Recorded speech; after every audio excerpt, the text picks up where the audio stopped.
नमस्कार दोस्तों, स्वागत है आप सभी का हमारे YouTube चैनल आलोक ज्ञान गंगा में। मित्रों, हम हाजिर हैं अपराजिता का तीसरा भाग लेकर के। अगर आपने इस कहानी के पहले भागों को अभी तक आपने नहीं सुना है तो डिस्क्रिप्शन में मैंने उसका लिंक दे दिया है। इस भाग को सुनने से पहले कहानी को पूरा समझने के लिए इसके पहले के भागों को अवश्य सुनें। तो चलिए मित्रों, देर ना करते हुए कहानी को शुरू करते हैं। चेतन को गाड़ी तक छोड़ के सुधांशु जैसे ही अपने कमरे में आता है, उसे बार बार भैरवी की बात याद आने लगती है। क्या सर अभी तक तुम्हारे कमरे में थे? वो चेंज करके बेड पर लेट जाता है। अपराजिता सब कपड़े तह करके सूटकेस में लगा रही होती है। फिर वो अपने फोन में गेम खेलते सुधांशु को देख के पूछती है, कहाँ रह गए थे आप? इतनी देर कैसे लग गई आपको? सुधांशु ने कहा, मतलब देर कैसे हो गई का क्या? ये दिल्ली है, यहाँ का ट्रैफिक भीलवाड़ा जैसा नहीं है, और जिनके घर जाना था उनका घर ढूंढने में भी हमें काफ़ी देर लग गई। अपराजिता ने कहा, जी लेकिन अच्छा किया ना, मिलवा दिया उस बेचारी को। चेतन तो आपसे बात करके ही मुझे छोड़ने आ गया था।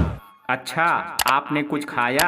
सुधांशु ने कहा, हाँ खा लिया है। फिर वो कुछ सोच के मुस्कुराता हुआ विंडो से बाहर झांकने लगता है और अपराजिता भी बिस्तर पे लेट के आज की सारी बातें याद करने लग जाती है।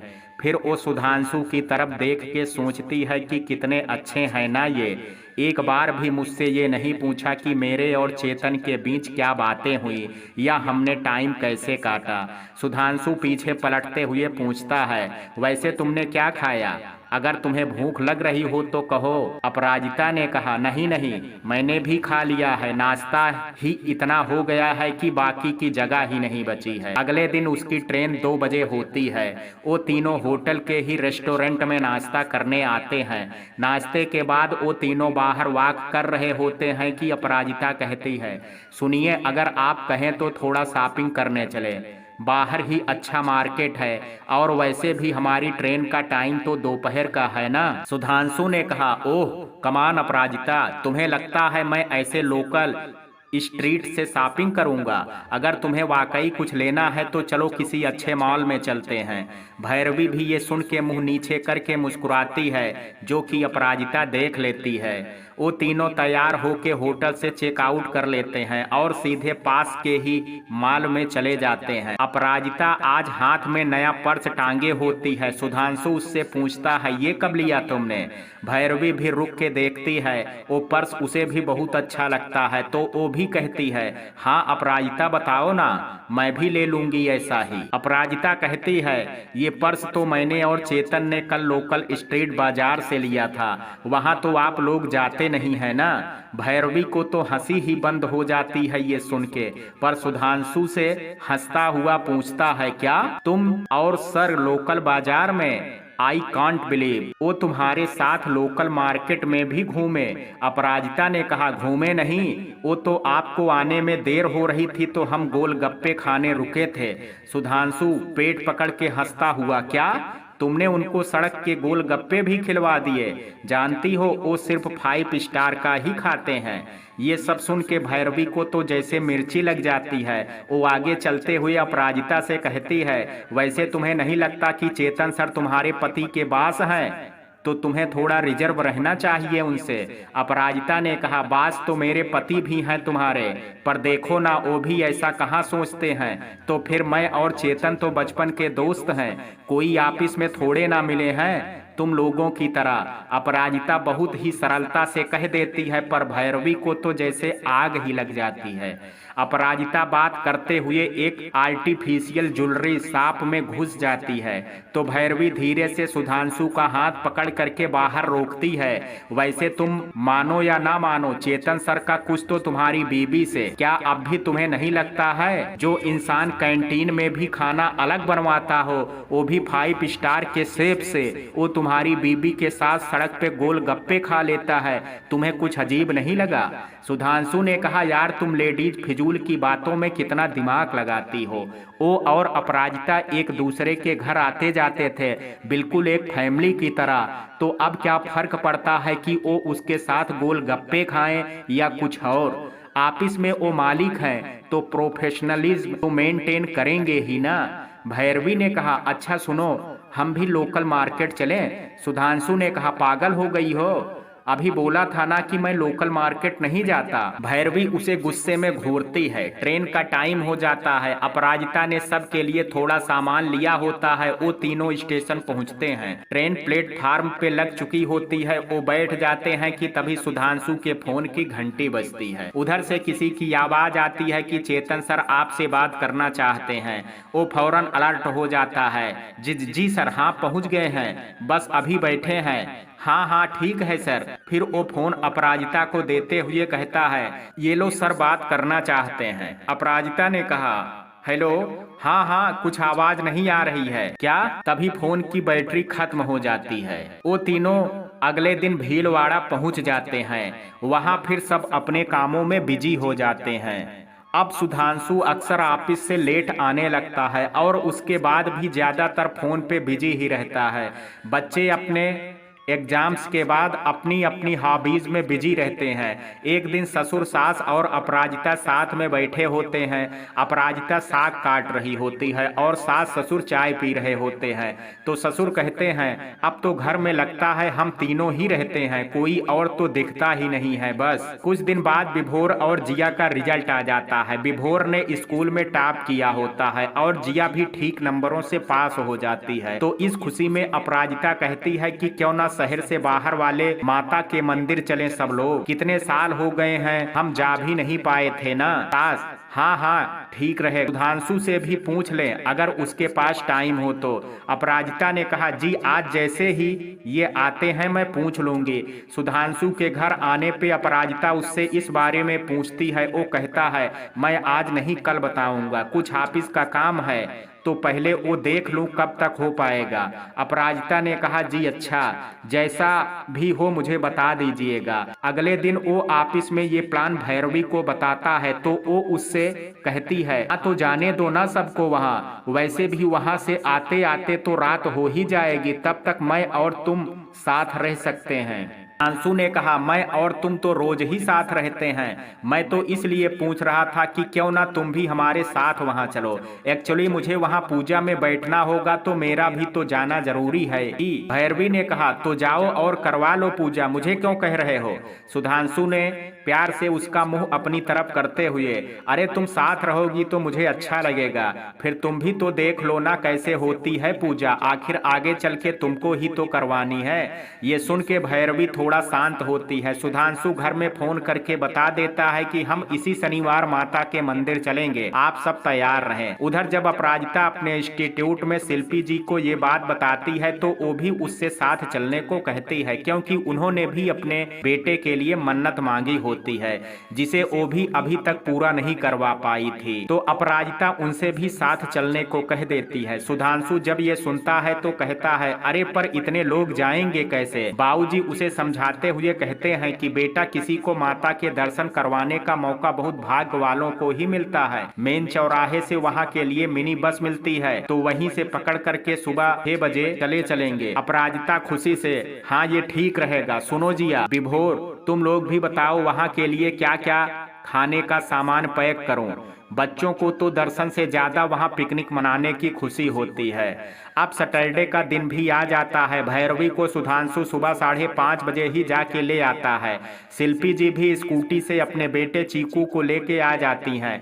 करीब 2.5 घंटे बाद वो सब वहाँ पहुँचते हैं और वहाँ सब जोर से माता का जयकारा भी लगाते हैं। शिल्पी जी बार बार भैरवी को देख रही होती हैं जो किसी न किसी बहाने सुधांशु के साथ ही चिपकी रही होती है। वे सब प्रसाद लेके मंदिर की लाइन में लग जाते हैं। सुधांशु को बार बार शिल्पी जी भैरवी से मुड़ मुड़ के बात करते देख रही होती है। अपराजिता तो कभी बच्चों के और कभी सास ससुर में ही लगी रहती है। दर्शन करके जैसे ही सब बाहर आते हैं तो वहां पे एक पुजारी से उन लोगों ने पहले ही बात कर ली होती है कि एक छोटा सा हवन उनके घर वालों के हाथों से करवाएंगे। तो वे सब उसी प्रांगण में बैठ जाते हैं। जिया आके कहती है, रिलैक्स गाइस, पहले थोड़ा स्नैक्स खा लिया जाए फिर पूजा में बैठते हैं। शिल्पी जी का बेटा भी ये सुन के जिद करने लगता है तो अपराजिता सबके लिए नाश्ता खोल देती है। शिल्पी जी भी मीठी पूरी ढोकला निकाल के सबको देती हैं। अपराजिता ने सैंडविच और मिर्ची बड़ा बनाया होता है तो उस सबको निकाल के देती है। तीनों बच्चे बहुत खुशी से नाश्ता करते हैं। सुधांशु माँ और बाबूजी के साथ बैठ के कुछ बातें करता हुआ नाश्ता कर रहा होता है। अपराजिता बच्चों को साथ खेलता देख करके खुश हो रही होती है। शिल्पी जी का बेटा जिया और विभोर के साथ बहुत घुल मिल गया होता है। शिल्पी जी धीरे से दूर बैठी भैरवी के पास अपना नाश्ता लेके पहुंच जाती हैं। शिल्पी जी, तुम कितनी स्मार्ट हो भैरवी, मैंने जब से तुम्हें देखा है बस यही लगता है कि काश मेरा कोई भाई होता तो मैं तुम्हें उसके साथ ब्याह लाती। भैरवी मुस्कुराते हुए, हाँ वैसे आप भी मुझे अच्छी लगती हैं। वो उससे बातों ही बातों में उसके घर के बारे में पूछती है और ये भी कि उसने अब तक शादी क्यों नहीं की। शिल्पी जी ने कहा, वैसे मजाक मत समझना, you divorce a lot better. अब देखो ना, एक ये अपराजिता की किस्मत है। वो दूर बैठी अपराजिता को देख के कहती है। भैरवी उनकी तरफ देख के कहती है, क्या आपको भी सच में ये लगता है? शिल्पी जी ने कहा, हाँ देखो ना, पति कितना हैंडसम और अच्छी पोस्ट पे है, और कहाँ ये इंटर पास, कहीं स्टैंड करती है उसके आगे।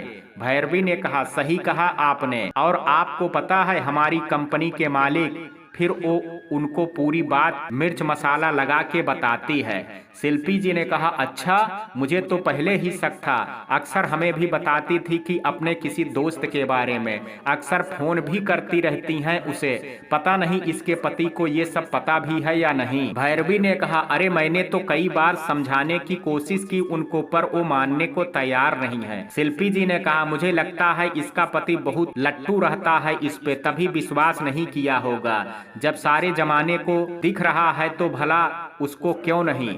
भैरवी ने कहा, अरे नहीं नहीं, आप गलत समझ रही हैं, वो तो सुधांशु को लगता है कि घर के कामों में ये बहुत अच्छी है, मतलब अच्छी बहू, अच्छी माँ और नौकरानी की तरह सारा काम भी करती है। तो अब ऐसी बीबी किसको मिलेगी जो उससे अपनी कोई ख्वाहिश ना रखे। वहाँ दूसरी तरफ पूजा शुरू हो जाती है और सुधांशु और अपराजिता साथ में बैठ जाते हैं। ये देख के शिल्पी जी फिर भैरवी से कहती हैं, नहीं तुम्हें कोई गलतफहमी है, ये अपनी बीबी से बहुत प्यार करता है। भैरवी ने थोड़ा झल्लाते हुए, अरे नहीं, उसने कई बार मुझे बोला है कि वो उसके साथ सिर्फ अपने घर वालों के लिए रहता है, बाकी उनके बीच अब कोई रिश्ता नहीं है। शिल्पी, हाँ हाँ चलो जैसा तुम सोचो वैसा ही, वैसे मैं भी तो कॉन्फिडेंट हूँ। अब वो दोनों भी पूजा की आहुति देने वहाँ पहुँच जाती हैं। सब खुश होते हैं, लेकिन भैरवी को बार बार शिल्पी की बात याद आ रही होती है और वो उन दोनों को देखने लगती है। सुधांशु और अपराजिता साथ में बड़ों के पैर छू के आशीर्वाद लेते हैं और फिर विभोर सबकी फोटो खींचता है। तो अपराजिता सुधांशु के बगल में जा करके खड़ी हो जाती है। सुधांशु भी उसके कंधे पे हाथ रख लेता है। थोड़ी देर ऐसे ही मस्ती करके सब खाना खाने लगते हैं। शिल्पी जी कहती हैं, वाह अपराजिता, ऐसी पनीर की सब्जी तो मैंने होटल में भी नहीं खाई। इस पे सुधांशु कहता है, हाँ अपराजिता जैसा खाना तो कोई और बना ही नहीं सकता। भैरवी उसकी तारीफ देखती है जो मुस्कुरा के अपराजिता को ही देख रहा होता है। बातों ही बातों में ससुर कहते हैं, हे माता रानी, मुझे अगले जन्म में अपराजिता मेरी बेटी के रूप में ही देना। सास ताना मारते हुए कहती हैं, नहीं मुझे तो ये बहू रूप में ही चाहिए, वरना बुढ़ापे में काम कौन करेगा। सब ये बात सुन के हंसने लगते हैं। तो जिया भी कहती है, बस मम्मी को थोड़ा स्मार्ट बना करके भेजना। इस पे सुधांशु उसे गुस्से से देखते हुए कहता है, माँ के बारे में ऐसे नहीं कहते हैं सबके सामने। अपराजिता ये सुन के खुश हो जाती है। सुधांशु के फोन पे मैसेज आता है, वो ये बात खुश हो के सबको बताता है। सुधांशु, आप लोग जानते हैं बहुत जल्दी हमारा ऑफिस एक नई जगह शिफ्ट हो जाएगा और बहुत बड़ा ऑफिस अगले महीने ही भूमि पूजन हो के काम शुरू हो जाएगा। विभोर ने कहा, मतलब भूमि पूजन के लिए चेतन अंकल फिर यहाँ आएंगे? वो ये कह के मम्मी को देखता है। शिल्पी जी धीरे से भैरवी के कान में कहती हैं, लो इसकी पूजा तो सफल हुई, अब तो फिर बॉयफ्रेंड से मिलने का मौका। सच में किस्मत है, एक तरफ सुधांशु जैसा पति, दूसरी तरफ इतनी बड़ी कंपनी का मालिक बॉयफ्रेंड। भैरवी उनकी बातों को सुनती है और उसकी आंखें लाल अंगारे की तरह हो जाती है। आज भैरवी निश्चय कर लेती है कि अब तो ये सुधांशु मेरा होके ही रहेगा। अब वो रोज किसी बहाने से सुधांशु को ऑफिस के बाद लॉन्ग ड्राइव पे ले जाने लगती है। अक्सर छुट्टी वाले दिन वो उसके घर पे ही होता है। संडे को जब सुधांशी भैरवी के घर पे होता है तो उसके मुंह से निकलता है, यार जरा 2 कप कॉफी बना लाओ, मेरा सर दुख रहा है। तो वो ताव खा के कहती है, जानू मैं वो गंवार अपराजिता नहीं हूँ जो ऐसे हुक्म चला रहे हो, जाओ और 2 कप बना लाओ, मुझे भी पीनी है। सुधांशु लेटे हुए, अरे हेलो बॉस हूँ तुम्हारा, भूल गई हो क्या? भैरवी, हाँ तो नौकरानी थोड़े हूँ, वो तो उस पे ही सूट करता है। सुधांशु उठ के जाते हुए, अरे हद हो गई है, उससे मैं एक बार कह दूं तो वो फौरन चाय के साथ मेरा सर भी दबा देती है, मगर तुम हो तो। अच्छा सुनो, मुझे घर जल्दी जाना है। भैरवी ने कहा, क्यों, आज तो संडे है, अब क्या काम है? सुधांशु ने कहा, अरे मेरी बीबी ने मेरे लिए करवा चौथ का फास्ट रखा है, अभी फोन आया था, घर जल्दी बुलाया है। भैरवी ने कहा, हाँ तो फास्ट तो रात में खुलेगा, तो अभी से जाके क्या करोगे? सुधांशु ने कहा, सोच रहा हूँ उसके लिए एक नेकलेस लेता जाऊं, खुश हो जाएगी बेचारी, अब खुद से तो कुछ मांगती नहीं है। भैरवी ने कहा, फास्ट क्या रख लिया, तुम्हें बड़ी हमदर्दी हो गई है उससे। सुधांशु ने कहा, अब हमदर्दी और प्यार तो दिखाना ही पड़ता है, घर जो संभाल रखा है उसने। वो ये बात कह करके किचन में चला जाता है और भैरवी सोचने लगती है। उधर अगले दिन अपराजिता और शिल्पी जी साथ में चाय पी रहे होते हैं। तभी शिल्पी जी उससे कहती हैं, एक बात बोलूं अपराजिता, बुरा तो नहीं मानोगी? अपराजिता ने कहा, अरे नहीं, बोलिए ना। शिल्पी जी ने कहा, तुम जैसी रहती हो ना, उससे अपनी उम्र से 15 साल बड़ी लगती हो। अब और लड़कियों को देखो कितने अच्छे से रहती हैं, ऐसा ना हो कि तुम्हारे पति का ध्यान तुमसे हट के दूसरी औरत पे चला जाए। वो भी तो देखो कितना फिट रहते हैं। ये सुन के अपराजिता को फौरन चेतन की कही बात याद आ जाती है। वो उन्हें बताती है कि उसके दोस्त चेतन ने भी उससे ऐसा ही कहा था। शिल्पी जी ने कहा, हाँ अब वो तुम्हारा दोस्त है, गलत थोड़े ना बताएगा, उसकी बातों को हल्के में कब तक लेती रहोगी? आज जाते जाते अपराजिता को उसकी बातें बहुत अजीब लगती हैं और वो ये सब घर जाके भी सोचती है, आखिर कहना क्या चाह रही थी ये, और आज इनकी टोन बहुत बदली सी क्यों मुझे लगी। सुधांशु के ऑफिस का भूमि पूजन होता है, चेतन भी वहां आ गया होता है। इस बार वो ज्यादा बिजी होने की वजह से अपराजिता से बात नहीं कर पाता। सुधांशु से बस ऑफिस की बातें करके अपने काम में लग जाता है। चेतन ने कहा, सुधांशु जी जरा वो फाइल मंगवाइए जो मैंने जयपुर ऑफिस के लिए रखवाई थी। सुधांशु ने कहा, जी सर। भैरवी, जरा वो ब्लैक वाली बॉक्स फाइल ला के दो। भैरवी बहुत देर तक वो फाइल अपने और सुधांशु के ऑफिस में देखती है, लेकिन उसे वो नहीं मिलती।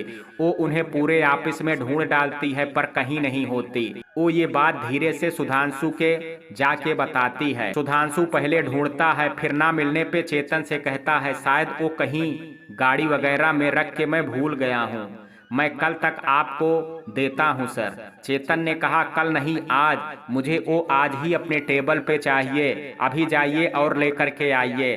तभी भैरवी को याद आता है कि उस दिन जब बारिश में सुधांशु उसको घर छोड़ने गया था, तब एक बैग उसके घर में ही भूल आया था। वो उसे याद दिलाती है और फौरन अपने घर के लिए निकलती है।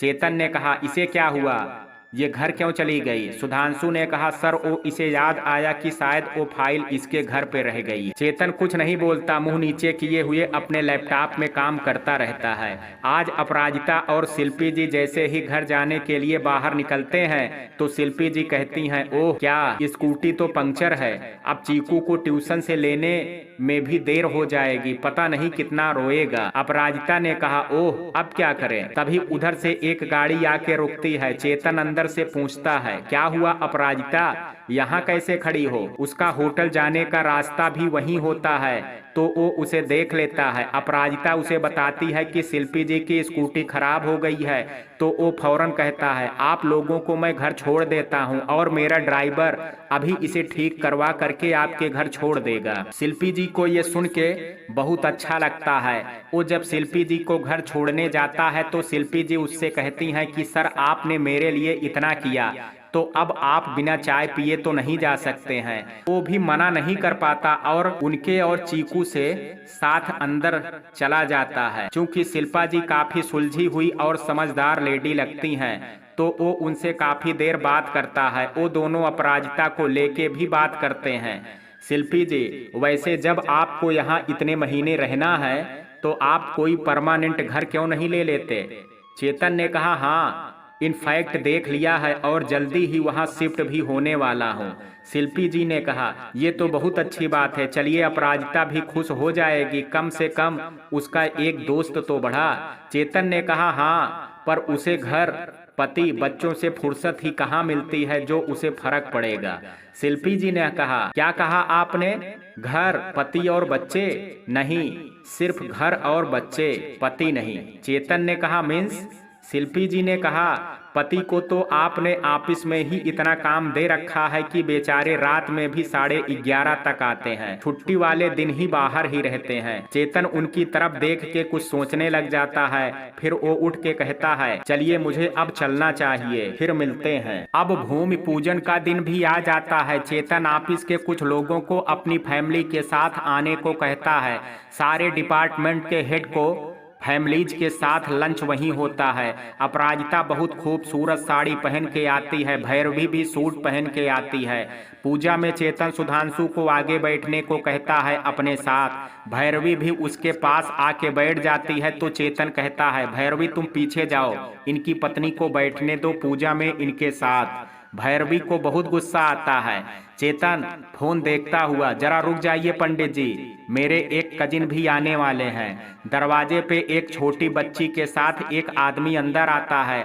सब पीछे पलट के देखते हैं तो अपराजिता फौरन खड़ी होके उनके पैर छू के कहती है खम्मा घड़ी भरत भाई साहब, कितने दिन बाद देखा आपको। वो भी उसे आशीर्वाद देते हुए कहते हैं हाँ अपराजिता, यहाँ से जब से गए हैं फिर आना ही नहीं हुआ। उनकी बेटी करीब 5 साल की होती है जो बहुत ही प्यारी होती है। वो उसको अपराजिता से मिलवाते हैं, फिर सब पूजा में बैठ जाते हैं और अपराजिता उस बच्ची को अपनी गोद में बैठा लेती है। चेतन भरत भाई को सबसे मिलवाता है, इनसे मिलिए सुधांशु जी, ये यहाँ के सेंटर हेड भी हैं और अपराजिता के पति भी। भरत ने कहा हेलो, घनी खुशी हुई जी आपसे मिलकर के। सुधांशु ने कहा जी मुझे भी। चेतन सब हेड्स और उनकी फैमिलीज को अपने साथ टेबल पे खाना खिलवाता है और बाकी वर्कर्स को दूसरी टेबल पे, भैरवी को भी दूसरी टेबल पे और लोगों के साथ ही बैठना पड़ता है, तो उसका गुस्सा 7वें आसमान पर रहता है। अब दिवाली आती है तो जतिन भी घर आ जाता है। उसको वैसे 3 महीने का और एक्सटेंशन मिल गया होता है कंपनी में, तो वो छुट्टी पे घर आ जाता है। सुधांशु अभी भी ज्यादातर लेट ही आता है। एक दिन शिल्पी जी को मार्केटिंग में भैरवी दिख जाती है। वो दोनों एक दूसरे से बहुत अच्छे से मिलती हैं। भैरवी का घर पास ही होता है, तो वो उन्हें अपने साथ आने को कहती है। उसको उत्सुकता होती है अपराजिता के बारे में और जानने की। शिल्पी जी उसके घर जाती हैं। बहुत ही आलीशान घर होता है उसका, सारी सुख सुविधा उसमें होती है, हर आधुनिक सामान उसके पास होता है। शिल्पी जी तो लगता है कि देखते ही एकदम इम्प्रेस हो जाती हैं। शिल्पी जी ने कहा वाह भैरवी, जितनी देखने में कुशल हो उतनी ही घर रखने में भी कोई जवाब नहीं तुम्हारा। भैरवी 2 ग्लासेस में जूस रख के लाती है और हंसती हुई उनके पास बैठ जाती है। भैरवी कहती है आपको पता है वो मैडम जी का बॉयफ्रेंड इसी शहर में आ गया है कुछ दिनों के लिए। शिल्पी जी ने कहा अरे हाँ, एक दिन वो इंस्टीट्यूट भी आया था उससे मिलने। फिर वो उसे चेतन के घर तक छोड़ने वाली बात मिर्च मसाला लगा करके बताती है। देखो उसके एक बार कहते हैं कि उसे और मुझे घर तक छोड़ने आ गया। भैया मजे हैं मैडम के। भैरवी जैसे ही कुछ लेने किचन में जाती है, शिल्पी जी उसका घर देखती हैं, जहां एक रूम में उसकी और सुधांशु की फोटो लगी होती है और वहां उनका कुछ सामान जैसे कोट टी शर्ट वगैरह रखे होते हैं। भैरवी के आने पे वो ऐसे रिएक्ट करती है जैसे उन्होंने कुछ देखा ना हो। शिल्पी जी ने कहा, वैसे तुम इतने बड़े घर में अकेली रहती हो? भैरवी ने कहा, हाँ बस कुछ दिन, उसके बाद आपको एक खुशखबरी सुनाऊंगी। शिल्पी ने कहा, अच्छा ये तो बहुत खुशी की बात है। माँ बाबूजी की 45वीं मैरिज एनिवर्सरी होती है, तो फिर अपराजिता सुधांशु से पार्टी करने को कहती है। वो भी कहता है कुछ क्लोज फ्रेंड ही बुलाएंगे। वो ठीक है कहती है। सुधांशु चाहता है कि इस बार पार्टी होटल में हो, लेकिन अपराजिता इस बात के लिए तैयार नहीं होती। उसका साथ इस बार उसकी सास भी देती हैं कि क्या जरूरत है, जब ये बना ही सकती है घर पे तो बाहर होटल में करने की क्या जरूरत है। और हम अपने घर का आंगन ही इतना डेकोरेट कर लेंगे कि वहीं बैंक्वेट हॉल लगेगा। तीनों बच्चे एक स्वर में बोलते हैं। जैसे जैसे एनिवर्सरी की डेट पास आती है, अपराजिता सुधांशु से फ्रेंड्स को इनवाइट करने को कहती है। सुधांशु इस बार अपने ऑफिस से बस चेतन, भैरवी और शर्मा जी को बुलाता है। अपराजिता कहती है कि वो शिल्पी जी को बुला लेगी क्योंकि आभा जी तो यहाँ है नहीं। बच्चे भी अपने फ्रेंड्स को बुला लेते हैं। कुल मिला के करीब 19-20 लोग हो जाते हैं। बच्चे बड़े से आंगन में साड़ियों से डेकोरेट करते हैं, फिर बहुत प्यारे फूलों के गमले और लैंप लगाते हैं। वहीं सबके बैठने के लिए टेबल चेयर्स भी लग जाती हैं और म्यूजिक सिस्टम भी। सब लोग आते हैं लेकिन चेतन नहीं आ पाता। वो माँ बाबू जी के लिए बुके और एक कृष्णा जी की मूर्ति भेज देता है। उसके कुछ फॉरेन क्लाइंट के साथ अर्जेंट मीटिंग होती है उसी दिन, तो पार्टी में भैरवी ही छाई रहती है। अपराजिता को तो फुर्सत ही नहीं मिलती काम से। शर्मा जी की वाइफ अपराजिता के साथ किचन में हेल्प करवाती हैं। सास भी कहती हैं, भाई लड़की हो तो भैरवी जैसी। ये सुन के भैरवी तिरछी नजर से सुधांशु को देखती है। शिल्पी जी भैरवी से अलग जाके पूछती हैं, आज क्या हुआ, बॉयफ्रेंड नहीं आया? तो वो कहती है कि वो तो एंड मोमेंट पे क्लाइंट ने हाँ कर दी तो उन्हें रुकना पड़ा, उसके सिवा कोई और मीटिंग नहीं कर सकता था। शिल्पी जी ने कहा, हाँ तभी बेचारी का मुंह बना हुआ है। सब बच्चे खूब एंजॉय करते हैं, खाना भी बहुत अच्छा बना होता है। सुधांशु को एक हफ्ते के लिए जयपुर ऑफिस में भेजा जाता है क्योंकि वो सीनियर होता है, तो उसे ही वहां जाके सारा जायजा लेके आना होता है और रिपोर्ट बना के मैनेजमेंट को सबमिट करनी होती है। चेतन ऑफिस पहुंचता है। वो वैभव एचआर को बुला के कहता है कि मुझे लास्ट ईयर के इन्वेस्टमेंट में रिलेटेड फाइल चाहिए। वैभव कहता है कि सर वो तो भैरवी मैडम के पास ही रहती है सारी ओल्ड फाइलें। चेतन ने कहा, तो ठीक है बुलाइए उन्हें। वैभव ने कहा, लेकिन सर वो तो है नहीं। चेतन ने कहा, क्यों, कहाँ गई हैं? वैभव ने कहा, वो तो एक हफ्ते की छुट्टी पे हैं। चेतन ने कहा, किसने ग्रांट की उनकी लीव? वैभव ने कहा, सर वो सुधांशु सर की सेक्रेटरी हैं, तो वही करते हैं उनकी लीव अप्रूव। चेतन गुस्से में, ठीक है खुलवाइए उनका रूम और आप आइए मेरे साथ। आज चेतन भैरवी के रूम में बैठ के एक एक फाइल खुद चेक करता है और उसका ड्राइवर भी खुलवाता है। चेतन ने कहा, उफ कितना पर्सनल सामान रखती है ये ऑफिस में। ऑफिस ड्रा से ज्यादा ये इसकी ड्रेसिंग टेबल लग रही है। आप काजल को बुलाइए और रूम खाली करवाइए। कल से इसमें अनंत अकाउंट मैनेजर की शिफ्टिंग होगी। वैभव, ओके सर। चेतन अपने रूम में आके बैठ जाता है और फिर काम में लग जाता है। शाम को जब वो अपने घर, जो उसने ऑफिस के पास ही लिया है, पहुंचता है तो वो सोचता है कि देखो उस दिन सुधांशु के माँ बाबूजी की एनिवर्सरी में भी नहीं जा पाया, तब से आंख ऊपर उठाने की भी फुर्सत नहीं मिली। अब खाली हूँ पर मिल नहीं सकता क्योंकि सुधांशु तो जयपुर गया है और अपराजिता भी उसके साथ ही गई होगी। नौकर आके कहता है, सर आपकी चाय। चेतन ने कहा, रख दो। कह के वो अपने फोन देखने लग जाता है। अचानक उसे विभोर का नंबर मिलता है। पहले वो सोचता है मिला लूं, फिर उसे ठीक नहीं लगता तो वो फोन नीचे रख के चाय पीने लगता है। चाय पीते पीते उसे कुछ याद आता है और वो इस बार फोन मिला लेता है। चेतन, हेलो विभोर बेटा, कैसे हो? विभोर ने कहा, मैं अच्छा हूँ अंकल, आप बताइए। चेतन ने कहा, हाँ मैं भी ठीक हूँ। आजकल तो आजाद पंछी होंगे तुम और जिया, मम्मी पापा तो है नहीं। विभोर ने कहा, अरे कहाँ अंकल, पापा ही तो गए हैं, मम्मी तो आजकल लेडी डॉन बनी हुई हैं। चेतन ने कहा, अच्छा, अगर आस पास हो तो बात करा सकते हो। विभोर ने कहा, जी एक मिनट।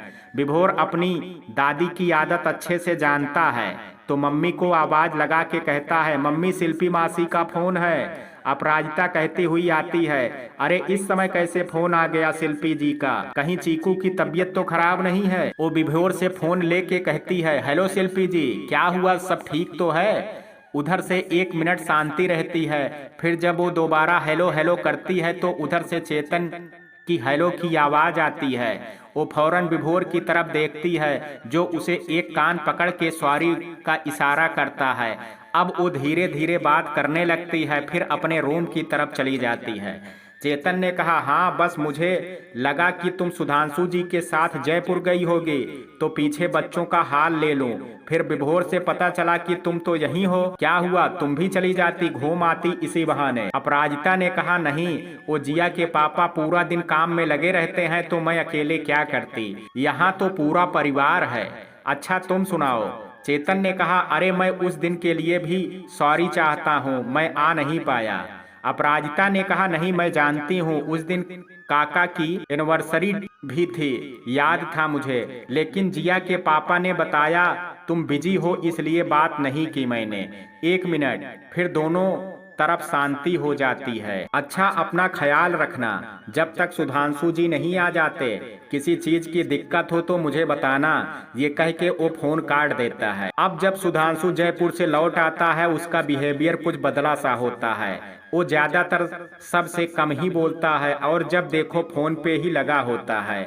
मंडे को जब वो और भैरवी ऑफिस ज्वाइन करते हैं तो पता लगता है कि भैरवी का कमरा अब अनंत अकाउंटेंट्स मैनेजर को मिल चुका होता है। भैरवी आके वैभव और शर्मा जी सब पे चिल्लाती है, चेतन अभी तक ऑफिस नहीं आया होता है।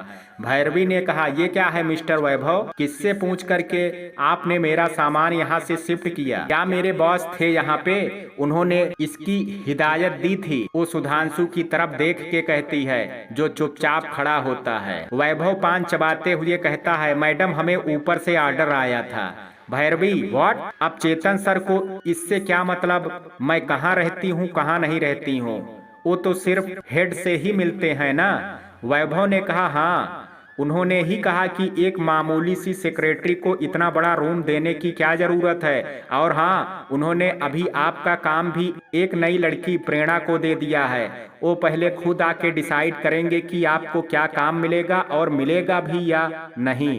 भैरवी ने कहा, क्या सुधांशु सर आप कुछ कहेंगे नहीं? ये हो क्या रहा है इस ऑफिस में, मैं इतने साल से आपकी सेक्रेटरी का काम संभाल रही हूँ। ये कहते हुए उसकी आंखों में आंसू गिरने लगते हैं। सबके जाने के बाद सुधांशु उसके आंसू पोंछता हुआ अपने गले से लगा लेता है। सुधांशु ने कहा, तुम चुप हो जाओ भैरवी, सर को आने दो, मैं उनसे खुद इस बारे में बात करूंगा। भैरवी ने कहा, हाँ हो ना हो, ये तुम्हारी बीबी की ही करवाया हुआ होगा, कहीं उसे पता तो नहीं लग गया कि हम साथ ही थे? सुधांशु ने कहा, नहीं नहीं, ऐसा हो ही नहीं सकता, लो तुम पानी पियो। चपरासी थोड़ी देर में आके बताता है कि बड़े साहब आ गए हैं, तो चेतन थोड़ा टाई ठीक करके उनके रूम की तरफ जाता है। वो उसको बड़े खुशी के साथ अंदर बुलाता है। चेतन ने कहा, अरे आइए सुधांशु जी, कैसा रहा आपका जयपुर ट्रिप? आई होप कोई दिक्कत तो नहीं हुई होगी आपको? सुधांशु ने कहा, नहीं सर, बिल्कुल नहीं। चेतन ने कहा, गुड, अच्छा दिखाइए क्या ऑब्जर्वेशन रही आपकी वहां को लेके?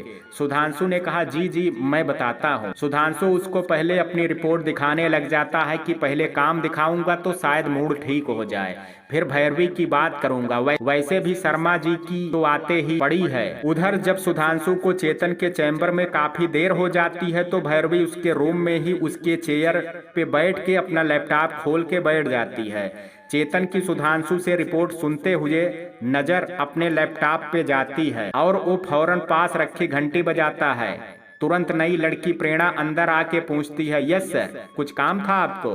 चेतन ने कहा, what the hell is that lady doing in Sudhanshu office? Ask her to pack her bags and move out immediately. Prerna ने कहा, यस सर। सुधांशु ये देखता रह गया, पर उसे अभी कुछ बोलना ठीक नहीं लगता।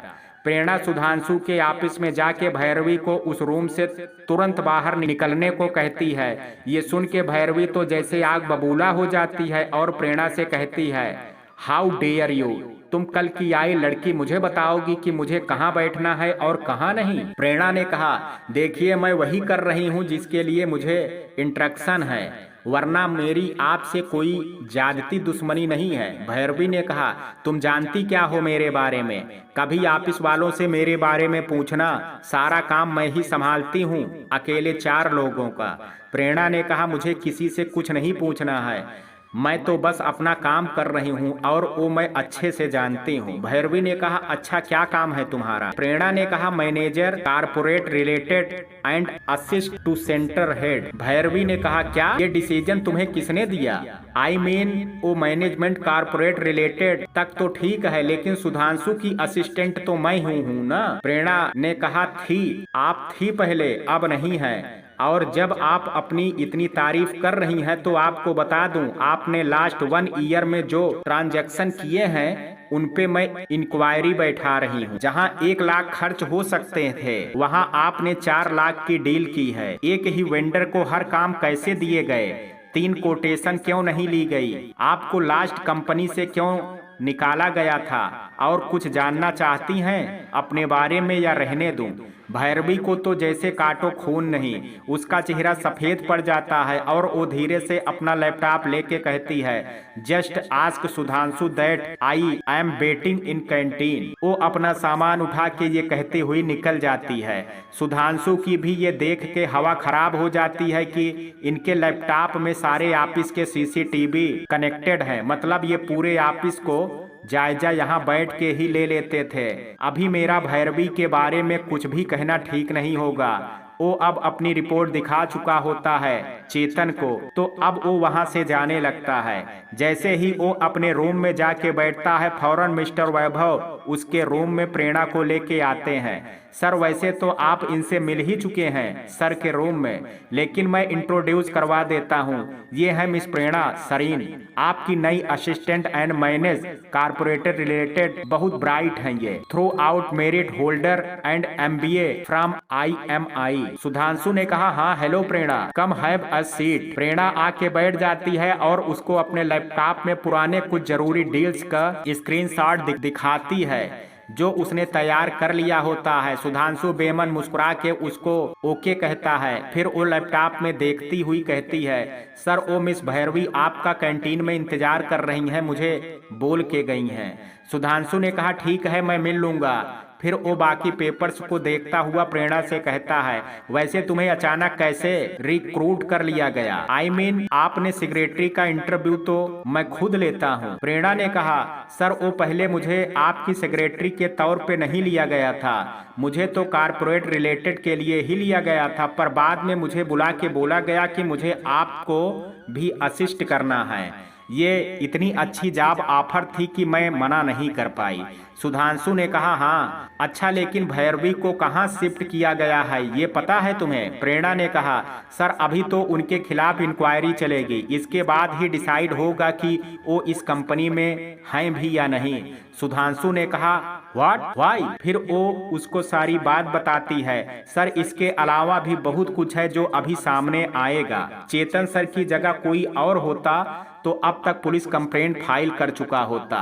वो तो बहुत गुस्से में थे और अगर वो यहाँ और दिखी तो पता नहीं क्या करेंगे। सुधांशु ने कहा, अच्छा। वो ये कह के अपना फोन उठा के कोई मैसेज करता है, फिर प्रेरणा को पेपर में कुछ समझाने लग जाता है। ऑफिस के बाद सुधांशु भैरवी को एक कॉफी शॉप में आने का मैसेज कर चुका होता है और जब वो वहां पहुंचता है तो वो उसे वहीं बैठी मिलती है। सुधांशु को देखते ही उससे आके लिपट जाती है। सुधांशु उसे अलग करते हुए कहता है कि क्या कर रही हो भैरवी, हम कॉफी शॉप में हैं, अगर किसी ने हमें देख लिया तो? भैरवी ने कहा, मैं अब कुछ नहीं जानती सुधांशु, अब तुम्हें मुझे अपनाना ही होगा। कब तक मैं ऐसे रहूंगी? आखिर मेरा स्टेटस क्या है तुम्हारी लाइफ में? मैं अब और सहन नहीं कर सकती। आखिर कमी क्या है मुझ में? सुधांशु ने कहा, देखो भैरवी, काम डाउन। मैंने तुम्हारे लिए कौन सी कमी छोड़ी है? हर चीज है तुम्हारे पास, लेकिन समझा करो, मेरी भी फैमिली है, मेरे बच्चे हैं, माँ बाबूजी, सबको समझाना इतना आसान नहीं है। और रही अपराजिता की बात, तो तुम तो जानती ही हो कि उसकी मेरी लाइफ में क्या इंपॉर्टेंस है। भैरवी ने कहा, बस बहुत सुन चुकी हूं मैं, अब मैं तुम्हें वार्न कर रही हूं कि या तो मुझे अपनाओ या फिर अंजाम भुगतने के लिए तैयार हो जाओ। सुधांशु ने कहा, ये क्या कह रही हो भैरवी? तुम ऐसा सोच भी कैसे सकती हो? भैरवी ने कहा, बस अब जितना फंसना था फंस चुकी हूं मैं तुम्हारे जाल में। अब मैं तुम्हें दिखाती हूं कि मैं कौन हूं। सुधांशु ने कहा, देखो भैरवी, अभी तुम गुस्से में हो, क्या हम तुम्हारे घर चल के बात कर सकते हैं? भैरवी ने कहा, बेवकूफ समझा हुआ है क्या? सुबह से मुझे पहले कैंटीन में इंतजार करवाया, फिर कैफे में आने को बोल दिया, अब घर चलें क्या? क्या है ये सब? सुधांशु ने उसको प्यार से हाथ पकड़ के बाहर ले जाता है और गाड़ी में बैठा देता है। वो घर पे फोन करके कह देता है कि आज उसे कुछ जरूरी काम है तो वो लेट आएगा। भैरवी के घर पहुंच के वो उसे अपने सीने से लगा के बैठा लेता है और धीरे धीरे उसके बालों को सहलाने लगता है। वो उससे कहता है, देखो भैरवी, हमने ये अपनी दुनिया बनाई है जहाँ सिर्फ मैं और तुम हैं। और तुम बताओ, तुम्हें यहाँ किस चीज की कमी लगती है? सब कुछ तो है यहाँ, सारा ऐशो आराम का सामान है। और मैं भी, वो मुस्कुराते हुए कहता है, यहाँ मैं किसी का पापा नहीं हूँ, ना किसी का बेटा, ना किसी का पति, जो हूँ बस तुम्हारा। भैरवी ने कहा, ये भ्रम की दुनिया है सुधांशु, यहाँ जो है बस वो सिर्फ मन का भ्रम है। असलियत वो है जो वो वहां तुम्हारे नाम का सिंदूर लगा के और मंगलसूत्र पहन के मिसेस सुधांशु राय वाला कहलाती है। तुम्हारे घर की एक एक चीज उसकी है, तुम्हारे पिता उसके पिता, तुम्हारी माँ उसकी माँ, और तुम्हारे 3 बच्चे। और तुम यहाँ मुझे समझाने आए हो कि जैसे मैं कोई स्कूल गोइंग गर्ल हूँ। मैं तुम्हें पहले भी बता चुकी हूँ सुधांशु कि मैं अपराजिता नहीं हूँ जो तुम पे अंधा विश्वास करती हूँ। सुधांशु ने कहा, अरे तो क्या करूं यार, घर वालों की मर्जी से मैंने शादी की है, तब भी नहीं बोल पाया। अच्छी पढ़ाई करके अच्छी नौकरी की, जिससे इसी शहर में माँ बाबूजी के साथ रह सकूं। चाहता तो मैं भी बाहर जाके जॉब कर सकता था, अपनी मर्जी से शादी कर सकता था, अब भी अपनी मर्जी से रह सकता हूँ, इतना कमाता हूँ। लेकिन मिडिल क्लास सोच ही हावी रहती है। माँ बाप की नहीं सुनी तो लोग क्या कहेंगे? बच्चों को अच्छे स्कूल नहीं भेजा तो लोग क्या कहेंगे? घर में बीबी ना दिखी तो लोग क्या कहेंगे? अपने लिए तो कभी सोच ही नहीं पाया। थोड़ा तुम्हारे साथ रह के दिल को सुकून मिला तो इसी तरफ खींचा चला गया, लेकिन फिर भी पूरी कोशिश की तुम्हारी भी हर ख्वाहिश पूरी कर सकूं। बताओ कहाँ गलत हूँ मैं? शादी सब कुछ तो नहीं होती, रहता तो मैं भी तुम्हारे साथ ही हूँ, अब इससे ज्यादा क्या कर सकता हूँ? भैरवी ने कहा, वाह, अपनी अयासी को इतना अच्छा खान किया है तुमने। घर में घर वाली और बाहर बाहर वाली, वो भी खुश, परिवार भी खुश और तुम भी खुश। तुम तो अपनी पूरी जिंदगी जी रहे हो, लेकिन मैं तो आधी जिंदगी जी रही हूँ। सुधांशु ने कहा, क्या फर्क पड़ता है कि अगर शादी? भैरवी कहती है, क्या फर्क नहीं पड़ता? अब सबके सामने मैं पूजा से तुम्हारे बगल से हटा दी जाती हूँ कि ये बीबी की जगह है। जब बच्चों के स्कूल से लेकर के जॉब तक तुम्हारे साथ तुम्हारी बीबी का नाम लिया जाता है और उसी को बुलाया जाता है, सारे समाज में उनकी इज्जत है तुम्हारी बीबी होने के नाते, राय वाला खानदान की बहू होने के नाते। तुम्हारी बहन, तुम्हारे कजिन्स सब कितना मान देते हैं उसे। सुधांशु ने कहा, तो क्या ये सब होना ही सब कुछ होता है? पति अगर वो आपको पूरा मान दे, वो कुछ नहीं है। भैरवी ने कहा, जानते हो सुधांशु, एक्चुअली सही कह रहे हो, गलती उनकी भी नहीं है। उस बेचारी के पास तो सब कुछ होते हुए भी कुछ नहीं है। वो तो तुम्हारी असलियत जानती भी नहीं है, वो भी अधूरी जिंदगी जीने को मजबूर है, और मैं भी। मगर इस सब में अगर कोई सही जिंदगी का लुत्फ उठा रहा है तो वो तुम हो। कितने स्मार्ट हो ना। मेरा रिश्ता कहीं बाहर ना आ जाए इसलिए तुम 3 घंटे भी चेतन सर के साथ बैठने के बाद कुछ नहीं बोल पाए। वहाँ कितना डिफेंड किया तुमने मुझे, बताओ जरा। सुधांशु ने कहा, ये बकवास बंद करो और किस मुंह से बोलता मैं वहां। भैरवी, जानती हो आज मुझे झटका तब लग गया जब देखा कि चेतन सर तो अपने लैपटॉप पे भी पूरे ऑफिस की खास खबर रखते हैं।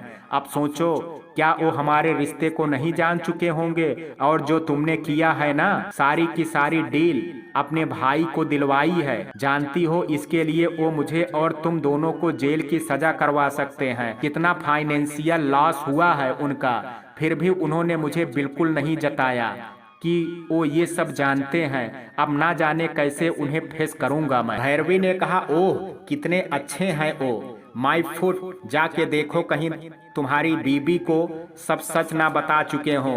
और अब मैं दिल से चाहूंगी कि उन्होंने सब अपराजिता को बता दिया हो। सुधांशु गुस्से में घूरता हुआ वहां से चला जाता है। घर पहुंचता है तो सब सो चुके होते हैं सिवाय अपराजिता के। उसके पहुंचते ही वो खाना गर्म करने किचन में जाती है तो सुधांशु उससे कहता है, मुझे भूख नहीं है, रहने दो। वो बिना कुछ बोले अंदर रूम में चली जाती है तो सुधांशु भी सामान रख के रूम में जाता है। सुधांशु, वो तुम क्यों जाग रही थी? अभी तक सो जाती। अपराजिता ने कहा, आज तक सोई हूँ कभी आपके आने से पहले, तो आज कैसे सो जाती? सुधांशु ने कहा, हाँ। वो कह के लेट गया, पर उसे आज नींद नहीं आ रही होती है। तबीयत तो ठीक है ना? सुधांशु ने कहा, हाँ बस वैसे ही जरा थकान सी हो रही है। अपराजिता ने कहा, रुकिए मैं आपके पैर दबा देती हूँ। ये कह के उठ के सुधांशु के पैर दबाने लगती है। अपराजिता ने कहा, अच्छा वो मैं आपको बताना भूल गई, बीच में एक दिन चेतन का फोन भी आया था। सुधांशु एकदम चौकन्ना हो जाता है। वो मन ही मन सोचता है कहीं उन्होंने कुछ बता तो नहीं दिया इसे। सुधांशु ने कहा, क्या कह रहे थे? अपराजिता ने कहा, बस उसे लगा कि मैं भी आपके साथ जयपुर गई हूँ तो बच्चों और माँ बाबूजी का हाल पूछने के लिए फोन किया था। फिर जब पता लगा कि मैं भी हूँ तो बोला कि जब तक आप नहीं आ जाते हैं तो किसी चीज की कोई दिक्कत हो तो उसे कॉल कर लो। सुधांशु ने कहा। अपराजिता का कंधा पकड़ के उसे अपने पास बैठा लेता है। वो उससे कहता है, रहने दो, बस तुमने इतना दबा दिया, मुझे बहुत आराम मिल गया। अच्छा एक बात बताओ, तुम्हें भी स्कूल टाइम में बहुत प्रपोजल्स मिले होंगे ना? अपराजिता शर्माते हुए, ये क्या पूछ रहे हैं आप? वो भी अब इतने साल बाद। वैसे सच बताऊं तो मैंने कभी इतना ध्यान ही नहीं दिया। थे तो कुछ लड़के जो अक्सर स्कूल से पीछा भी करते थे, मगर मैं ज्यादातर पढ़ाई में ही लगी रहती थी और फिर घर में माँ का हाथ बटाने के लिए कभी ये सब सोचा ही नहीं। सुधांशु ने कहा, हाँ और चेतन, मेरा मतलब है चेतन सर, क्या वो भी पसंद करते थे तुम्हें? अपराजिता ने कहा, अरे नहीं नहीं, वो तो मेरा अच्छा दोस्त था, ऐसा कभी कुछ उसने कहा नहीं मुझसे। वैसे आपको ऐसा क्यों लगा?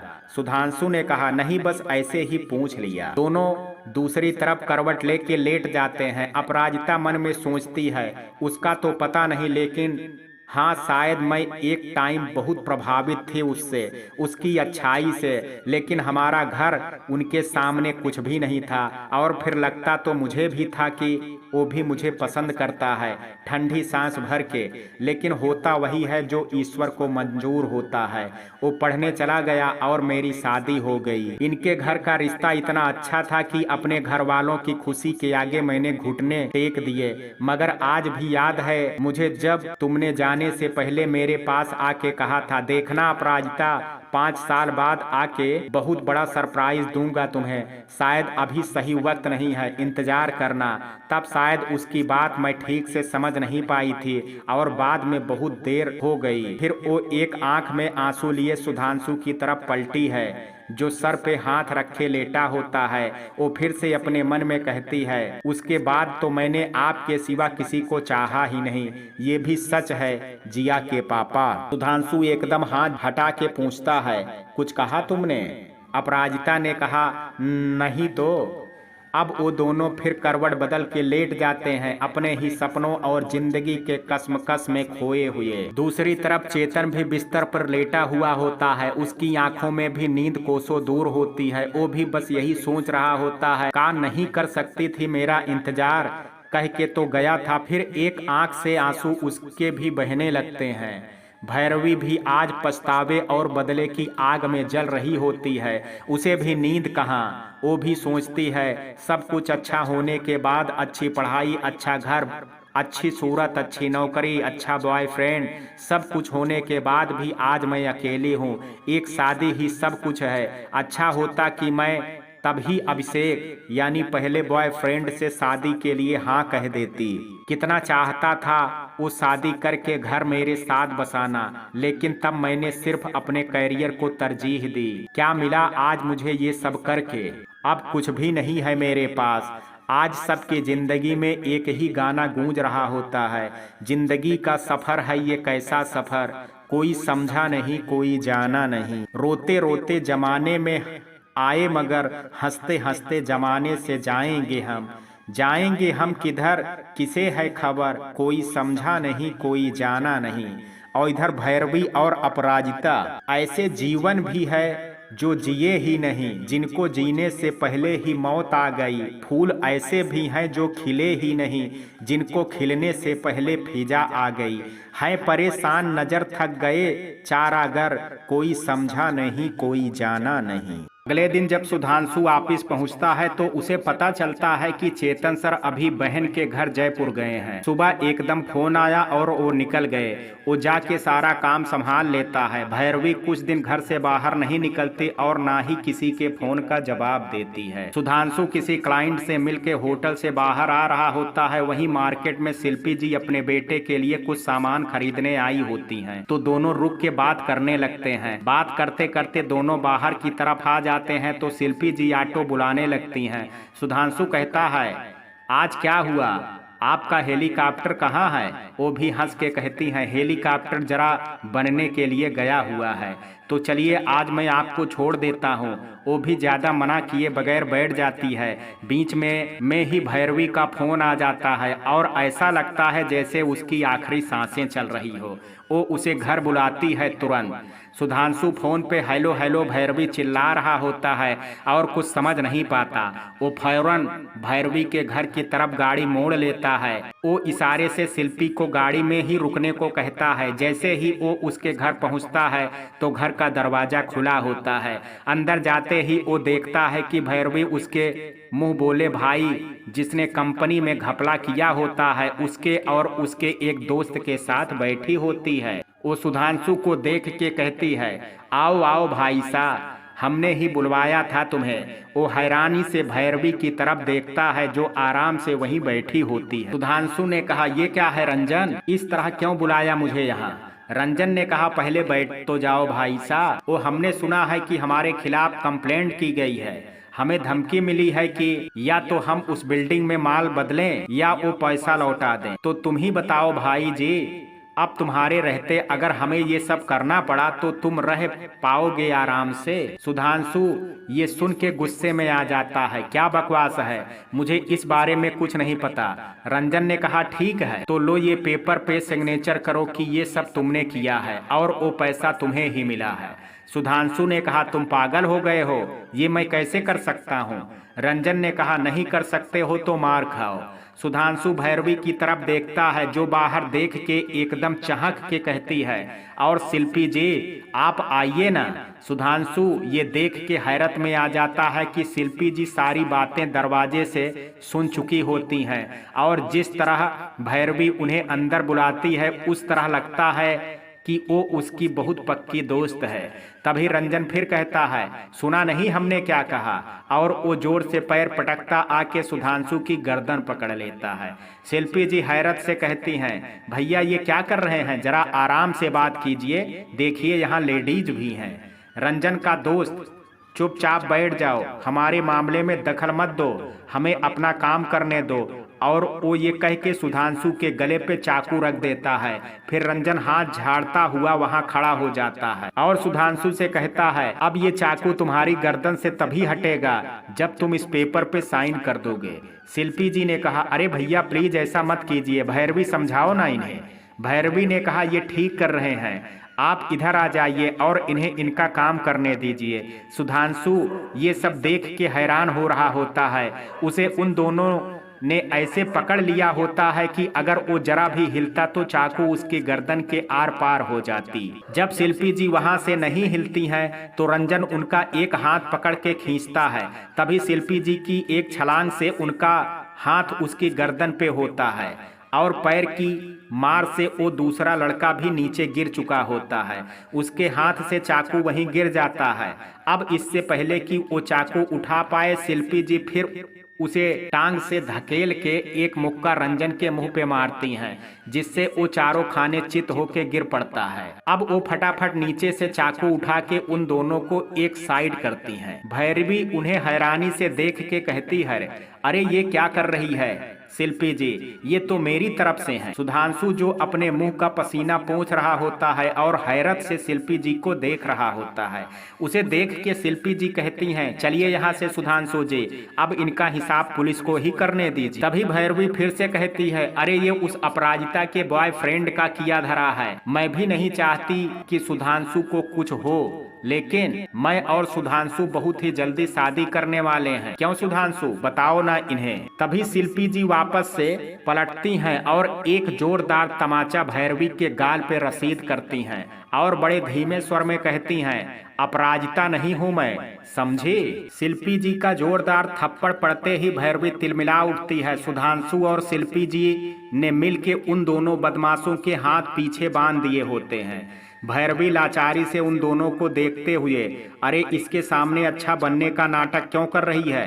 बताइए, इसे भी आपने मुझे अपराजिता को लेके क्या क्या बताया था? आप तो खुद मानती थी ना कि अफेयर है उन दोनों का, और फिर वो उससे मिलने भी तो वहां आता था। अब क्यों पलट गई, बोलिए। शिल्पी जी भैरवी की तरफ पलटते हुए, तब एक झूठ तुमने छिपाया मुझसे कि तुम्हारा बॉयफ्रेंड कोई और नहीं बल्कि सुधांशु जी हैं। तो दूसरा झूठ मैंने फैसला किया कि अपराजिता और चेतन सर के बीच कुछ है। सुधांशु भी उसको झेपते हुए देखता है।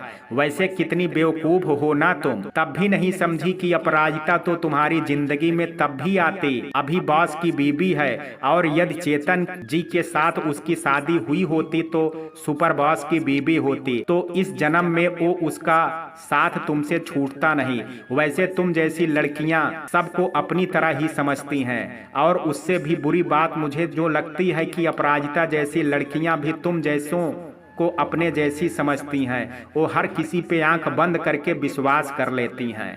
वो ये बात कहते हुए सुधांशु की तरफ देखती है, जो मुंह नीचे किए खड़ा होता है।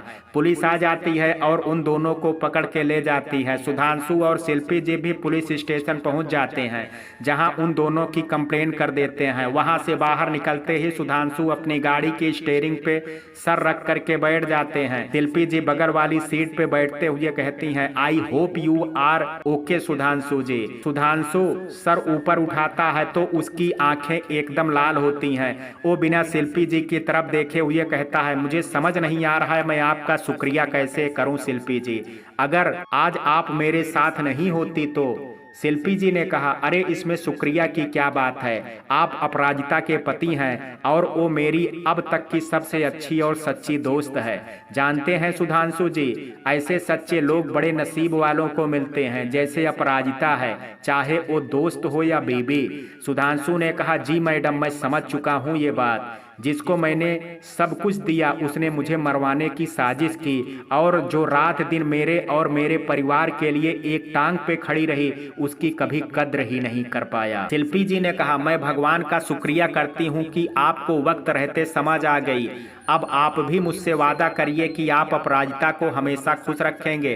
वो आंसू आंखों में ही पीता हुआ सिर हिला करके मुस्कुराते हुए वादा करता है उनसे, और फिर गाड़ी स्टार्ट कर देता है। शिल्पी जी के घर के बाहर वो गाड़ी रोकता है और उनसे पूछता है, क्या आप भी एक वादा करेंगी शिल्पी जी? वो हाँ में सर हिलाती है। सुधांशु ने कहा, आज की बात अपराजिता या किसी को मत बताइएगा प्लीज। शिल्पी जी ने कहा, आज की कौन सी बात, मुझे तो कुछ याद ही नहीं है। फिर दोनों हंसते हैं और फिर अपने अपने घर को निकल जाते हैं। आज सुधांशु जब घर पहुंचता है तो अपराजिता को काम करता देख करके उसे बहुत पछतावा हो रहा होता है। सुधांशु देखता है कि वो बहुत खुशी खुशी माँ और बाबूजी के बाहर पड़े कपड़े उठा के ला के तह करके रख रही होती है। उसी में बच्चों के झगड़े को भी हंस के सुलझा रही होती है। बीच में सुधांशु के तरफ देख के आंखों से इशारा करके पूछती भी है कि क्या हुआ, सब ठीक है ना। अब सुधांशु मन में ही कहता है, तुम बहुत अच्छी हो अपराजिता। आज सोते सोते भी वो उसका हाथ अपने हाथों में लेके सीने से लगा लेता है और उसकी आंखों में आंसू होते हैं। अपराजिता तो बच्चों की तरह सो रही होती है। वो उसकी तरफ देखता है और सोचता है, इतना काम करती हो दिन भर की, कैसे बच्चों की तरह बेहोश हो करके सो रही हो। फिर वो उसके बालों की लट कानों के पीछे करता है और उसको देखते ही सो जाता है। अगले दिन वो जब ऑफिस पहुंचता है तो उसे पता चलता है कि चेतन सर तो आज जल्दी ही ऑफिस आ चुके होते हैं। वो मुंह नीचे किए अपने केबिन की तरफ जाने लगता है। वो जल्दी जल्दी सब फाइल चेक करता है और प्रेरणा को बुला करके आज की मीटिंग्स देखता है। उसे रह रह करके इसी बात का डर सता रहा होता है कि वो चेतन को फेस कैसे करेगा। वो बार बार रुमाल से अपना चेहरा पोंछ रहा होता है। चपरासी आके कहता है, आपको चेतन सर अपने ऑफिस में बुला रहे हैं। वो एक हाथ से रुमाल जेब में डालता हुआ खड़ा होता है। कुछ जरूरी फाइल्स हाथ में लेके वो चेतन के रूम में पहुंचता है। सुधांशु ने कहा, मैं आई कम इन सर। चेतन ने कहा, yes Sudhanshu ji please come in, और बैठिए। बैठने का इशारा करता है। वहां पे कुछ और भी मैनेजमेंट के लोग बैठे होते हैं। चेतन अलग सोफे पे अपने लैपटॉप पे कुछ काम कर रहा होता है और मल्होत्रा जी और दूसरे व्यक्ति टेबल पे सुधांशु के पर्सनल फाइल खोले बैठे होते हैं। वो उसको अपने सामने बैठने का इशारा करता है। चेतन नोट करता है कि सुधांशु बराबर आंखें नीचे किए हुए बैठा है। वहां बैठे मल्होत्रा जी पूछते हैं, आपकी पुरानी सेक्रेटरी को निकाला जा चुका है, ये तो पता होगा ना आपको। सुधांशु ने कहा, जी सर। दूसरा व्यक्ति, क्यों निकाला गया है ये भी पता होगा ना आपको। सुधांशु जी ने कहा, जी सर। मल्होत्रा जी ने कहा, तो आप इतने दिन से काम कर रहे थे, आपको कैसे ये सब पता नहीं चला? आपके बिना सहमति के तो ये सब नहीं करती होगी ना। सुधांशु ने कहा, जी मैं मानता हूँ कि मुझे सब चेक करना चाहिए था, मैंने खुद नहीं सोचा था कि वो ये सब कर सकती है। दूसरा व्यक्ति कहता है, सुधांशु जी आप जानते हैं ना, जहाँ आपको नौकरी पे रखा जाता है वहाँ आपकी जिम्मेदारी होती है कि आप देखें कि दूसरे का पैसा सही जगह खर्च हो रहा है या नहीं। कितने साल हो गए आपको यहाँ? मुझे लगता है 15 साल तो हो ही गए होंगे ना। आप मामूली मार्केटिंग एग्जीक्यूटिव बन के आए थे और आज सेंटर हेड हैं, तो इतना एक्सपीरियंस तो होगा ही आपको। क्यों ना हम आपके खिलाफ भी एक्शन लें। सुधांशु जी ने कहा, इस कंपनी ने मुझे बहुत कुछ दिया है, मैं आज जो भी हूँ इस कंपनी की वजह से हूँ, लेकिन मेरी गलती मैं एक्सेप्ट करता हूँ। आपको जो भी ठीक लगता है आप मुझे सजा दे सकते हैं। ये कह के वो अपना आई कार्ड वगैरह निकालने लगता है। अब चेतन अपना लैपटॉप बंद करते हुए उन दोनों मैनेजमेंट वालों को वहां से जाने का इशारा करता है और उनके जाते ही अपनी स्लीव ऊपर करता हुआ सुधांशु के पास आके बैठ जाता है। सुधांशु को पसीना पहुंचते देख के वो पानी का ग्लास सुधांशु के आगे करता है। इससे पहले कि चेतन कोई सवाल पूछे सुधांशु बोलने लग जाता है, I am really sorry sir, मैंने आपका विश्वास तोड़ा है, मैं अपना काम ठीक से नहीं कर पाया। विश्वास कीजिए मुझे ये सब नहीं मालूम था, हालांकि मुझे देखना चाहिए था, मैं मानता हूँ, मैं बहुत बहुत शर्मिंदा हूँ। वो दोनों हाथों को बीच के टेबल पे रख के मुंह नीचे किए बैठा होता है। चेतन जो अब तक ये सब सुन रहा होता है वो अब कहता है, चेतन ने कहा, विश्वास तो आपने तोड़ा है सुधांशु जी, इसके लिए तो वाकई हर सजा कम है। मैंने आपके सारे रिकॉर्ड्स चेक किए हैं, आपने खुद जहां डील किया है वहां आपने 5 लाख का काम 3 लाख में करवाया है। तो मैं आपकी कंपनी के प्रति ईमानदारी पे तो क्वेश्चन नहीं कर रहा हूं, लेकिन हाँ आपकी बहुत बड़ी लापरवाही है कि आपकी नाक के नीचे ये सब होता रहा, वो आपने चेक नहीं किया। इसकी वजह भी मैं जानता हूँ कि आपका ध्यान कहाँ था और कहाँ नहीं। वो अब आपकी आंखों में देख के बोल रहा होता है। मैं आपकी पर्सनल लाइफ में बोलने वाला तो कोई नहीं होता, लेकिन मैं आपको सिर्फ ये बताना चाहता हूँ कि कहीं ना कहीं मैं बहुत अंदर तक हर्ट हुआ हूँ। ये सब जानने के बाद मैं तो बिजनेसमैन हूँ, मुझे 4 पैसे इधर या उधर से अब फर्क नहीं पड़ता। फर्क पड़ता है तो ये देख के इस सब में अगर किसी का सबसे ज्यादा लॉस हो रहा है तो वो थी अपराजिता। उस बेचारी को तो पता भी नहीं कि वो जिस पे अंधा विश्वास करती है, जिनकी पूजा करती है, जिसके हर काम को पूजा समझ के करती है, जिसके लिए जीती है, वो ही उसका नहीं है। हाँ, वो झूठी हंसी हंसते हुए कहता है, कितना अजीब है ना ये सब। हमें जो चीज आसानी से मिल जाती है हम उसकी कदर ही नहीं करते। शायद आपने जिस अपराजिता को देख के पसंद किया था वो एक गरीब परिवार की लड़की जो आपके घर में हर काम बिना मना किए और बिना सवाल किए कर सके, इसलिए आपको फिट लगी होगी। देखने में सुंदर, सुशील और हर काम में दक्ष। लेकिन मेरा विश्वास कीजिए, जिस अपराजिता को मैं जानता हूँ ना, और वो भी तब से जब हम ठीक से नाक भी नहीं पहुँच पाते थे, वो लड़की एक बहुत ही अम्बिशियल ब्राइट स्टूडेंट और कभी ना हार मानने वाली थी। वो फिर हंसता है और आगे कहता है, और आज जिस लड़की को देखता हूँ ना, वो डरी सहमी कि कहीं कोई गलती ना हो जाए, कहीं जिया के पापा को ये बुरा ना लगे, इसी उधेड़ में लगी रहती है। यकीन मानिए वो आपको इम्प्रेस करने का कोई मौका नहीं छोड़ना चाहती। ये हम सब ने देखा है सिवाय आपके।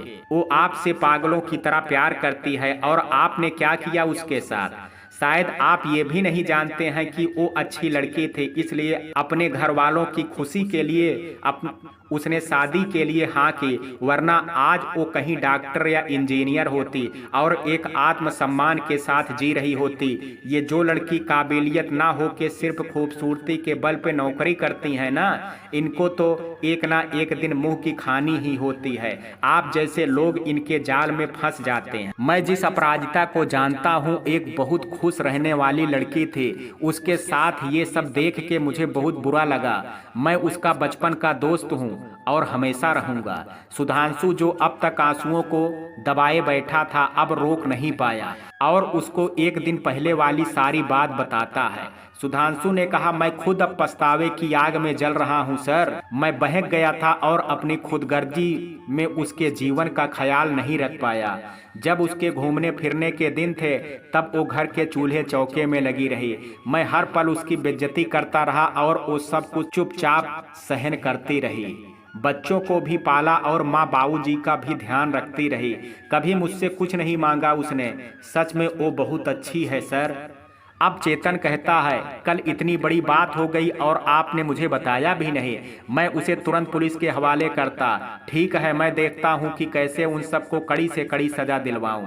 तभी प्रेरणा गेट नॉक करके कहती है, सर कल जिस क्लाइंट से सुधांशु सर मिलके आए थे वो आए हैं आगे की डील की बात करने। चेतन ने कहा, चलिए अब जा करके संभालिए उन्हें। वो भी मुस्कुराते हुए फाइल लेता हुआ बाहर निकल जाता है। चेतन अपने चेम्बर में सारी बातें बैठ के सोचता है। आज ऑफिस से निकलते वक्त चेतन सुधांशु से कहता है, शाम को कढ़ी बनवा लीजिएगा और हाँ साथ में कुछ मीठा भी। बड़ा मन कर रहा है घर का खाना खाने को। वो इतनी मासूमियत से कहता है कि सुधांशु को भी हंसी आ जाती है। सुधांशु ने कहा, श्योर सर। सुधांशु घर जाके बताता है और अपराजिता खाने की तैयारी में लग जाती है। जिया और विभोर भी बहुत खुश होते हैं चेतन के आने की खबर सुन करके। चेतन घर आता है, माँ बाबूजी को प्रणाम करके उन्हीं के पास बैठ जाता है। उनसे बातें करके वो बच्चों के साथ वीडियो गेम खेलने लग जाता है। आज आश्चर्य की बात यह होती है कि सुधांशु बीच बीच में बात करता हुआ बराबर किचन में ही अपराजिता के साथ काम करवा रहा होता है। अपराजिता खाने की टेबल लगाती है और सबको बुलाती है। चेतन बच्चों के साथ हंसता हुआ आके डाइनिंग टेबल की चेयर खींच के बैठ जाता है। सुधांशु भी उसकी बगल में बैठ जाता है। चेतन सब खोल के देखता है और खुशबू लेता हुआ कहता है, अरे ओ अपराजिता मैडम, मैंने ये करेले के लिए नहीं बोला था और तुमने सबसे आगे यही रखे हैं। देखो मैं कड़वा नहीं खाता। इस पे अंदर से अपराजिता आते हुए कहती है, अरे ये वो जिया के पापा के फेवरेट हैं। ये सुन के चेतन और बच्चे ओ करने लग जाते हैं और सुधांशु मुस्कुरा के अपराजिता को देखता है और वो शर्मा जाती है। अपराजिता ने कहा, चेतन तुम भी बच्चों के साथ बच्चे बन जाते हो एकदम। चेतन ने कहा, अच्छा और बच्चों के सामने अपने ही मैन को लाइन मारने लगती हो। वो कुछ नहीं, अब सब खाना खाते हैं और चेतन कढ़ी की बहुत तारीफ करता है। चेतन ने कहा, भाई आज तो मजा आ गया, बहुत दिन बाद इतनी अच्छी कढ़ी खाई। अब तो लग रहा है जाके बस सो जाऊं। सुधांशु ने कहा, ऐसे कैसे सर, अभी अगली शॉट में आपको मेरे हाथ की कॉफी मिलेगी। आप लोग बैठ के बात कीजिए, मैं अभी गया और अभी आया। अब अपराजिता बच्चों और चेतन के साथ बैठ के बात करती है और चेतन उसकी बचपन की बातें बता के सबको बहुत हंसाता है।